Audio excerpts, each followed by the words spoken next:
So one of the questions I have is this, right? Again, at the risk of sounding like a boomer who doesn't know anything about the game, the agent that I always heard the most complaints about, even though half of my mates play this agent, it's got to be obviously Jett. Like they basically, if you're from CS:GO, they basically imply, even the ones who play it, like this is how you know this. By the way, the way you know things are possibly OP or just too strong is when even people who use it are like privately, like, yeah, maybe it is too good actually, because publicly they always normally lie, like, no, it's fine. It's you just don't know how to play against it. So they always tell me basically, compared to CS:GO, the reason they think this agent will like always be a major part of the game is because they say it's like you can do all the things in CS:GO that you needed teammates help to do. Like you can essentially sort of set yourself up, you can be on your own, you can initiate, like obviously like every fucking highlight of Valorant on YouTube is like the ult of etc. and all the amazing kills you can get. Like they always tell me that that's like the defining agent still for them. How, to what degree is that, like, is it just accepted now that that's always in the game?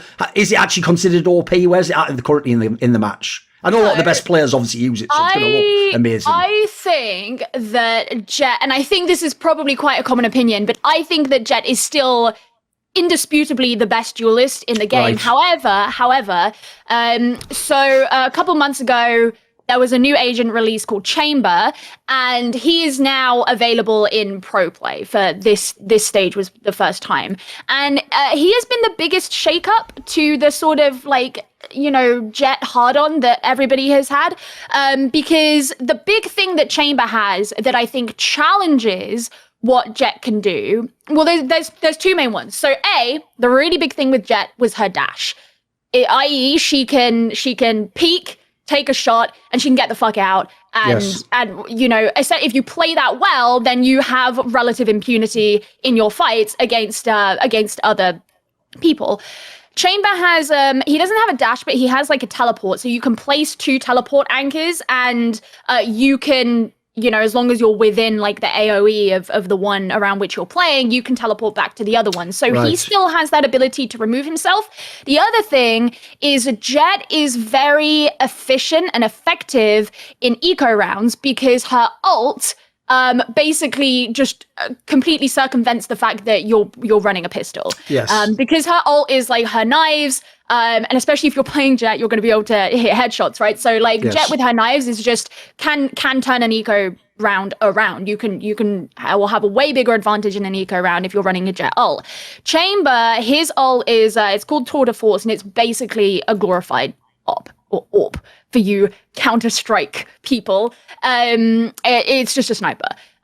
So he also has that ability to have a big advantage in an eco round. He also has one of his abilities is just like a good gun. It's basically like a pistol, but just a bit better. So he has that as one of his actual abilities rather than sort of like utility comparable to other agents. So it's been interesting. Like in this first stage, I've mostly been watching NA. I just want to put that out there. So like the last couple of weeks, I haven't seen as much EU as I have NA.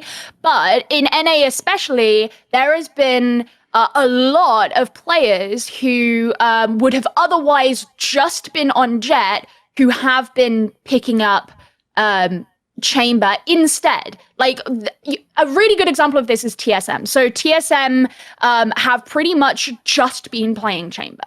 Like we haven't really seen Jett on TSM. In fact, it could be that they haven't played Jett at all, but I don't have the statistics in front of me, so I don't want to say for sure. But like Wardell, who is their sort of the guy around whom they play, like their main duelist, he has just been playing Chamber.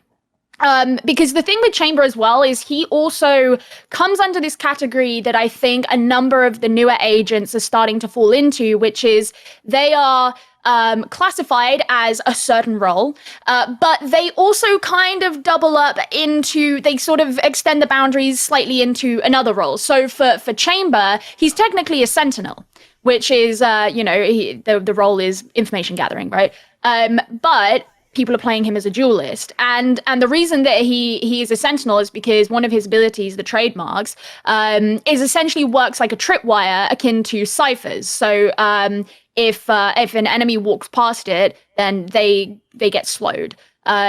So you find information about that. It's also really good for flank watch. So he kind of has utility and abilities that sort of go into both of these categories, whereas Jett is very much just like a duelist. And the interesting thing as well is there are some maps, some teams who will play both Chamber and Jett, but you might find that their main duelist is playing Chamber for that. The other way around, right? Right.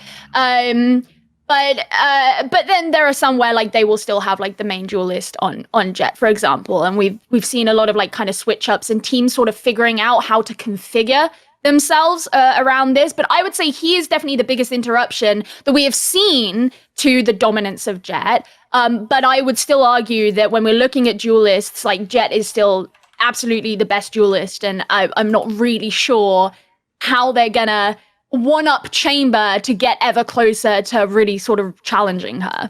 Want to see more cool, funny, interesting clips based on topics from my content? Well, subscribe to this channel then, or, you know, be a pleb and don't.